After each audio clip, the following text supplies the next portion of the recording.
Hello, I'm David Lehman, and this is my channel As the Key Turns. And I'm a former prison guard at the United States Penitentiary in Marion, Illinois, where I worked for 23 years. It was the only supermax prison there was in the United States at that time. It was called a Level 6. And today I wanted to talk about one of the many things that's happening with Trump. It just, I don't expect to make these videos as often as I do, but they're talking about, and they are, shipping people to Guantanamo Bay. Long before I worked at USP Marion, I was in the Army. I joined when I was 17 years old, and when I was 18 years old, I was stationed at Fort Hood, Texas, which probably got a different name now because it was named after a Confederate general. I was sent to Fort Chaffee, Arkansas, which is near a town called Fort Smith, which is where a great uncle of mine lived, as a matter of fact. And what happened was in 1978 or 79, they sent thousands and thousands of Cubans to our shores. And President Jimmy Carter didn't ship them back, he kept them. So many of them were criminals, mental cases, the same kind of people that we're getting now from, except they were all from Cuba then, and they used to be just from Cuba, and like now we're getting them from all over the world. So rather than send them to Guantanamo Bay, which some were, the Haitians were caught at sea, and they kept them at Guantanamo Bay. These Cubans, they were sent to Fort Chaffee, Arkansas, and Fort McCoy, and I think it was Wisconsin. I didn't go there, I just went to Fort Chaffee. And I believe when I was there, we had like 20-some thousand of these people. And I was sent there twice, once in 1980 and once in 1981. And boy, we had some riots, I mean horrendous riots. I saw hundreds of Cubans at one point jump on these 12-foot tall fences we had, and the fence just went boom, just fell down. I mean, there's this guy that was standing next to me. We were on these posts. They give us these little phone booths type shack, and we were there to watch them. And we had a .45 automatic on each one of us, and big riot baton. And you weren't allowed to put anything on the fences, stuff like that. So, like, we would have problems with these people that would come out there and they would put clothes all over the fence, where they had these rolls of concertina wire, not razor wire, concertina wire. It's a much more humane wire. It's military use, not what the prison used, which was razor wire, which was evil, if you ask me. So anyway, what happened was, and it's raining like hell, I don't know if you can hear that, I'm in the tropics in Guyana, and we get monsoon rains here, so sorry about the noise. Anyway, what happened was the fence fell down, thousands of Cubans escaped, this guy ran away. Then my friend said, well, we got to stay here, we're supposed to stay on post, we can't leave our post. I said, then you stay here. And then I took off running. He thought about it for a half a second and he followed me. And we ran out in the woods, got lost. Eventually, I mean, thousands of Cubans are running all over the post.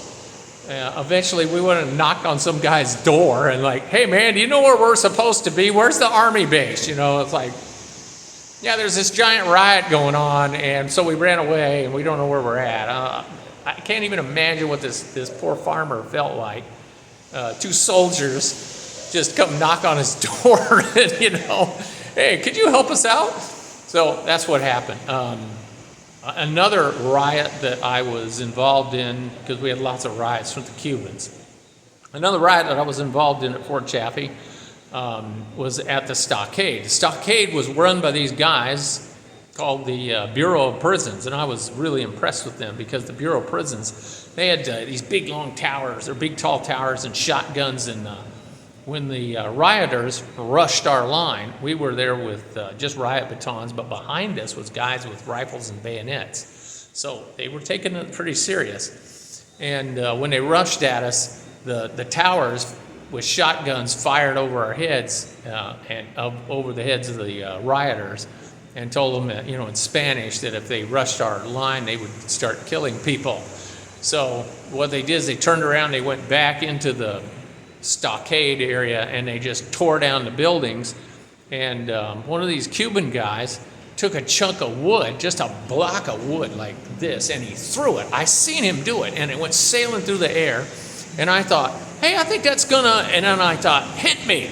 And I tried to duck, and it was too late, and it hit me in the top of the helmet, because I had a helmet and a riot face shield. And that face shield had a lip that attached to my M1943 helmet, and it cut me here inside my gas mask, because we were wearing a gas mask, and there was a lot of blood flowing out of that injury, and it started filling up the gas mask, and I started drowning. And I had to reach up under here and open up the mask and let some of the blood run down. Of course, it all run down my chest, so it looked like I got shot and dead. And it was awful looking, but it was only like 5 stitches, so it really wasn't that bad. And I had a female lieutenant, and I said, hey, look in my gas mask, see what's wrong with my eye. And I guess all she saw was a bunch of blood. And she went, oh my goodness, like that. And then I went into shock, because I thought, oh, my eye fell out. And I imagined all kinds of things that wasn't true. And they put me on a stretcher, they take me to the hospital. And I finally figured out, because the sergeant went with me, and he was teasing me. He was saying, oh man, you're going to be really ugly. You got this big scar on your face. And they're going to start calling you Scarface because you're so ugly. And he just kept going on about how ugly he's going to be. And the doctor got all pissed off. How dare you talk that way to a patient? I said, hey doc, if he wasn't talking that way, if he was saying, hey, everything will be okay, I'd get scared. So you got to know this guy. But what happened in those days, and what's happening right now with these illegal aliens, and that's exactly what those Cubans were, or illegal aliens, and they did the same thing to the United States in the 70s when Jimmy Carter let them in, as they just did right now when Biden let them in. They were criminals and mental cases, and they tore up the place, and we had holy hell to get rid of them. It caused riots in Atlanta when I was working for the Bureau years later, trying to get rid of these people. And the point was, Fort Chaffee was not like hell. And Guantanamo Bay is going to be the same thing. It's just we put them either in tents or wooden buildings when they were at Fort Chaffee. They had medical care. They were given counseling. These people came in and gave them counseling. They had better food than they were probably ever used to, living on the streets in, Havana. They had good, clean clothes, warm, dry places to live. A few of them escape every now and then, and they would jump our fence. We had the Border Patrol there with us, and then they were responsible for catching them once they got past our perimeters. And usually they'd find them downtown Fort Smith. When the mall closed, they'd just be these Cuban guys, don't speak any English, look all brown and stuff, and they're hey, que pasa, or whatever. And the Border Patrol would just pick them up and bring them back. Most of them never escaped because they didn't know where to go or what to do. But if you put them in Guantanamo Bay, there's no place to run. I mean, what are you going to do? Swim the 90 miles to Florida? I don't think so. So this thing that Trump is doing, I am sure is legal. We've done it before. I personally was a part of that when I was 18. When I was 19 years old, on that day, the day I turned 19, we had this massive riot, and it's the one that I ended up not running away from, but getting myself injured. The first riot I was involved, I was 18, and that's the one I ran away from because they were going to kill us. I mean, I had 5 rounds, my buddy had 5 rounds, and I'm looking at 300 Cubans running our way with 1,000 or more behind them.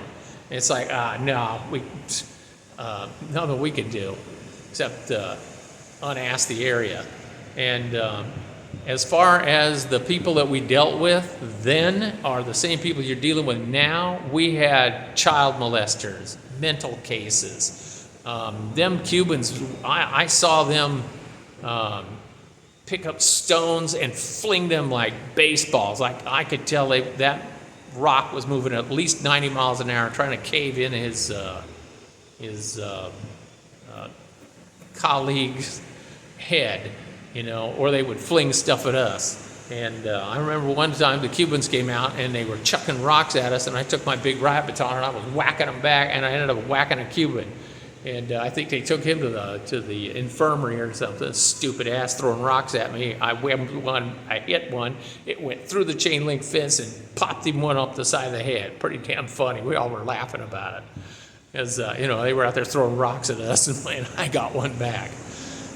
They used to come up and put clothing on the concertina wire, which made it easier to climb over. And I would take my big nightstick and go along and, catch a corner of his clothes and then, lift it up and tear his clothes to pieces. That, take your crap and keep it off my fence, that kind of stuff. So it would not be a day at the park to go to Guantanamo Bay. It's just like Fort Chaffee was not a day at the park for the thousands of Cubans that they sent to the United States. It wasn't fun for them, and a select group of them ended up in the Bureau of Prisons. I remember them at USP Marion when I first got there. When I first got there, they had an entire unit, G unit, and I up. No, it wasn't G unit, it was only I up. Had, 150 of these guys. It was quite significant. They put 2 in a cell, things like that. And they were just doing crazy stuff. Like they were in there screaming all day. They were throwing things out of their cell at us, and like poop and things. And I remember, this was back in the old days, that we had a big long line of them, all handcuffed, and we were going to take them upstairs, up the stairs. And I was like, man, that seems kind of dangerous. It was my first week at USP Marion. And I said, well, instead of going, like that, why are we doing that? Well, there's just too many of them to take any other way. That's why we're doing it. Oh, okay. So we would take them up there, put them back in their cell, get the handcuffs off of them, and they went out to the yard once a day, like they do at Guantanamo Bay. They get, at least an hour outside every day.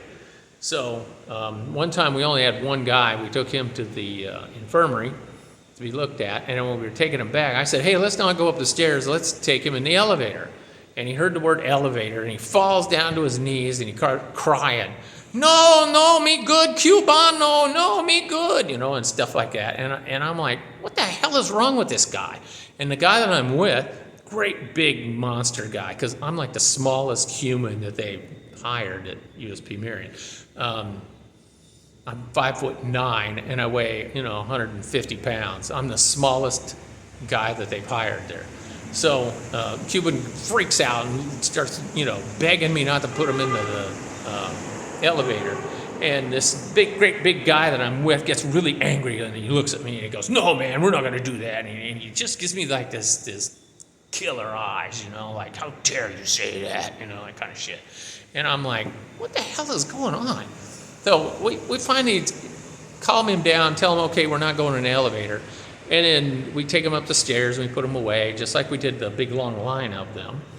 And I'm like, what the hell is going on around here? And the guy says, don't you ever tell anybody that he's going to go in the elevator. And I'm like, why? He goes, well, if you're a bad boy, we give you an elevator ride, and you're not really happy, and you're not in the same shape that you are in when you enter it as when you leave it. So don't say that to people. And I'm like, oh, okay. Don't really know what you're talking about. Like going into this, whatever. Okay, but that was the story about what happened with us at USP Marion, and that would have been in Well, that would have been January of 1989 where I met them again. So I'd met them, basically 10 years prior, and these guys are still in our system 10 years later. We eventually, I don't know, another 5 or 6 years after that, they ended up putting them into Atlanta, and then Atlanta started shipping them back to Cuba, and I wasn't personally told this by a U.S. Marshal, but I was told by people that were at Atlanta that the marshals told them when they came back that the Cubans marched them off. What they did is they put them on U.S. government aircraft at Atlanta. They flew them back to Cuba, and they released them to the Cuban authorities. And the marshals said before they left, they heard lots of gunshots, and somebody asked, "What's that?" And one of the Cubans on the tarmac just looked at him and said, and so that they took it as, wow, they shot them guys. And that's why we ended up having riots in Atlanta. There was major riots, which I've talked about before, in Atlanta. And it was caused from these Cuban detainees that were being sent back. So don't be surprised if you hear about some kind of incident out of these detainees that are being shipped all over the United States. My friend told me that they are actually putting them in U.S. prisons to hold them while arrangements are made for their deportation. So, hey guys, if you're an illegal alien and you want a free trip to Cuba, this is your chance. Be a total ass when they put you in custody. Be a real jerk, or rape some children. Do something like that. And make it so that we're frightened that when we send you back to your home country that we're going to get you back because you're going to sneak back in, like people do that I know from right here in Guyana. Do that. And they'll end up keeping you in Guantanamo for an indeterminate amount of time. And is it legal? Yes. I've seen it done before. When I was in the military and later at USP Marion. It has been done before. And yes, they can load up USP Marion. They have places to put you. So you might get yourself a trip there. Now, if you've liked this video, let's hope that Trump don't keep doing stuff, so I have to keep doing these impromptu videos. And if they do, you're going to want to hear about it. So hit that like button, will you? It helps with the algorithm. And by all means, don't forget to subscribe. Promise, it won't kill you. And thanks for watching.